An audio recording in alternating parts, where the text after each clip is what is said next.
William Wallace, Lord Wallace of Saltaire. I've been a member of the House since 1996, and I am a specialist on international relations and 20th century histories, thus my interest. And I'm also a member of the government's advisory board on the commemoration of World War I. Looking back at our history of 100 years ago reminds us a whole host of things. How much this country has changed, how diverse our population is in terms of its origins, and it encourages us all to go back into our family histories, and that helps us all, I think, to understand what sort of a country Britain is today.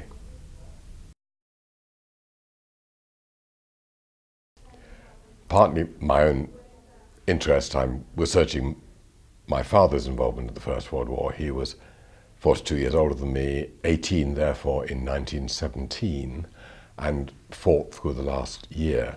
But I began to discover that there were members of the current House of Lords who had all sorts of different family links with both sides in the First World War, or with conscientious objectors or whatever. So I thought, rather than rely on anecdotes, I would ask for a good sample of members of the House of Lords, so that we could begin to raise interest not only in what the members of the House of Lords in World War I did, but what the families of those who are here now had as memories of the First World War.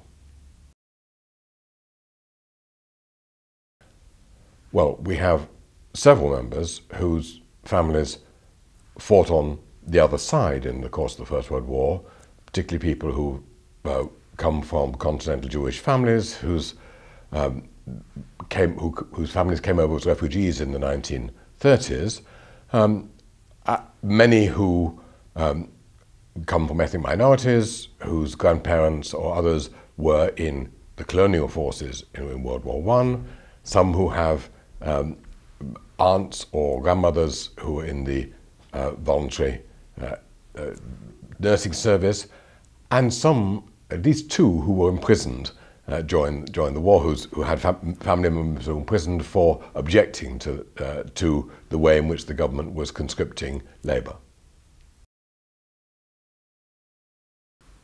I think what we're all going to go through in Britain in remembering World War I is discovering just what an enormous impact the war had on family life, social life, the mobilization of industry, and the immense tragedies of families that lost their fathers, their brothers, whatever. And this is a snapshot, if you like. Here's the current House of Lords, drawn from a whole range of different backgrounds, and discovering how this cross-section of Britain remembers the First World War itself. The most striking element that I've come across is a number of people who said, well, he never spoke about it after the war. Or, I know that we lost a great uncle, but no one in the family mentioned him. The sense that it was all too painful to be able to speak about it is very strong.